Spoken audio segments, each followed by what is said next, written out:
Every country has their take on comfort food. In America, it's meatloaf. In Israel, it's matzo ball soup. In Mexico, it's pozole, until you have to go to the bathroom later. And in Italy, it's gnocchi, the fluffy potato dumpling. And I'm going to make it even more comfy by making a nice creamy tomato sauce. So let's slip into something comfortable, shall we?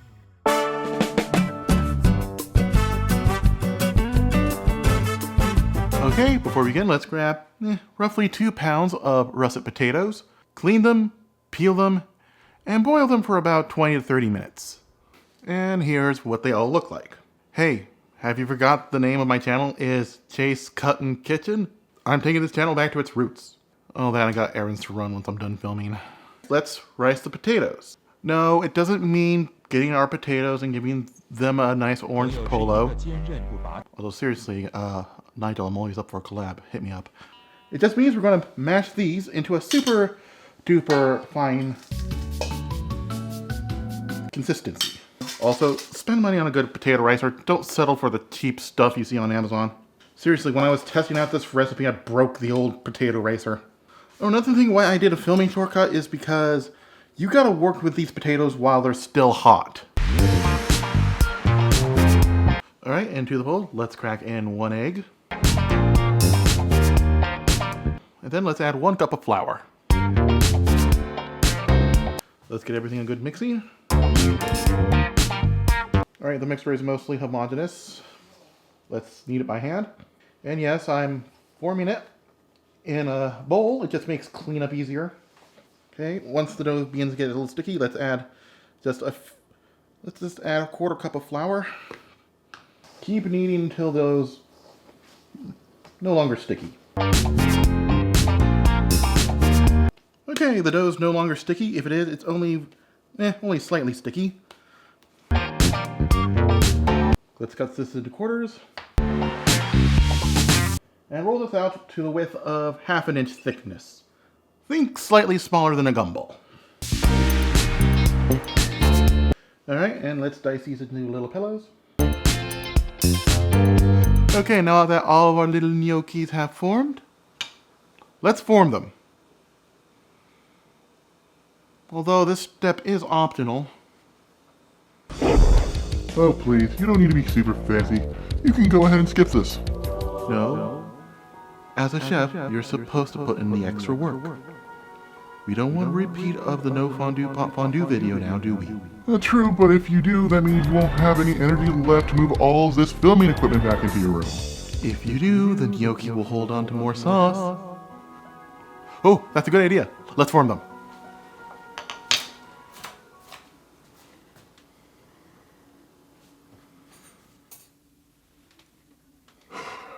Looks like you win again. Hey, the last time you won, we ended up 80 grand in debt to the Bulgarian mafia. Don't worry, I got that covered. Support CRJ on Patreon. Link in the description. I'll try to make it look good in post. Time to form our gnocchi. Alright, so take our gnocchi former, press it down, roll it out. Boom. Don't be afraid to put more flour into it, that's fine. Again, press down.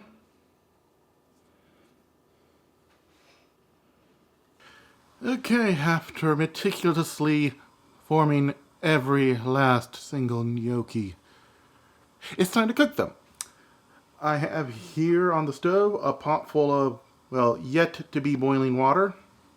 Speaking of which, let's add some salt to it. You have to salt the pot water. It's a crime in Italy not to. If you don't follow the rules, they'll make you walk 5 kilometers on uncooked penne, sharp side up. Alright, once the pan heats up, let's add in some olive oil. And let's toss in 1 onion, diced. 1/2 teaspoon of dried oregano. 1/2 teaspoon of dried basil. And 1/4 teaspoon of red chili flake.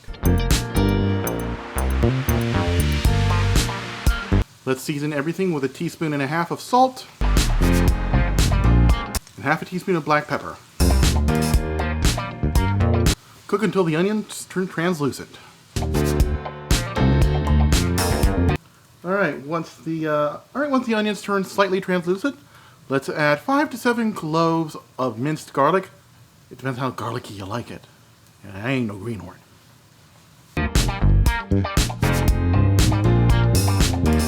Okay, and after about a minute, let's add 6 ounces or 1 giant tube of tomato paste. Cook until it deepens in color. Alright, once it deepens in color, let's add 1 cup of white wine. Keep stirring around until you cook off most of the alcohol. Oh dear God, I'm morphing into QCP. YouTube, do not demonetize my videos. I don't use cuss words as a comedic crutch. Okay, you know you cooked off most of the alcohol when you can breathe and you don't go cross-eyed leaning over to one side. Alright, most of the alcohol is cooked off. Let's lower the heat. And let's add 2/3 cup of heavy cream. And let's sprinkle in about 2 ounces of Parmesan cheese.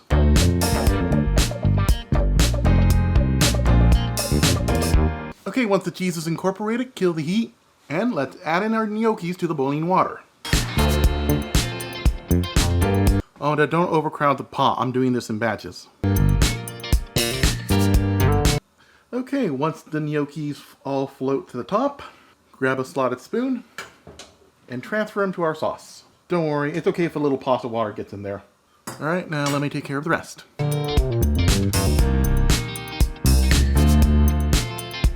Serve it in a bowl, top it off with Parmesan, and enjoy. And before I end the episode, I just want to say one thing. Bro, thank you for getting me this apron. It really came in handy today.